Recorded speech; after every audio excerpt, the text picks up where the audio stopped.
ఈరోజు యువత చాలామంది ఒక తప్పు చేస్తున్నారు. జీవితం ఇంకా మొదలు కాకముందే ఓడిపోయాము అని నిర్ణయించుకుంటున్నారు. ఒక్కసారి ఆలోచించండి. ఒక పరీక్ష ఫెయిల్ అయ్యారు, ఒక ఉద్యోగం రాలేదు, బిజినెస్లో నష్టపోయారు, లేదా ఒకరు మిమ్మల్ని వదిలి వెళ్ళిపోయారు. అంతే.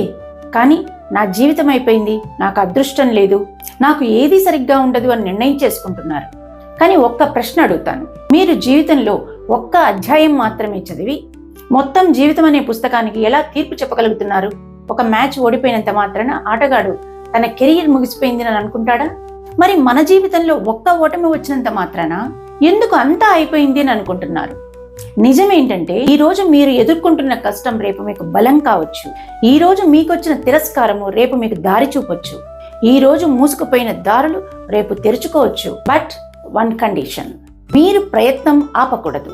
ఎందుకంటే జీవితంలో ఓడిపోయిన వారు ప్రయత్నించి ఓడిపోయిన వాళ్ళు కాదు, ప్రయత్నించడమే ఆపేసిన వారు.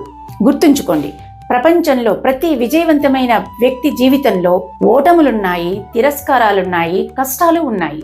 వాళ్లను ప్రత్యేకంగా తయారు చేసింది వాళ్ళ ప్రతిభ మాత్రమే కాదు, పడిపోయిన ప్రతిసారి మళ్లీ లేచే ధైర్యం. కాబట్టి ఈ రోజు నీ జీవితంలో ఎంత చీకటి ఉన్నా ఒక్క విషయం గుర్తుంచుకో, ప్రయత్నం అనేది ఆపకపోతే ఉదయం తప్పకుండా వస్తుంది. నీ పరిస్థితులు నీ భవిష్యత్తు నిర్ణయించవు, నువ్వు తీసుకునే నిర్ణయమే నీ భవిష్యత్తు నిర్ణయిస్తాయి.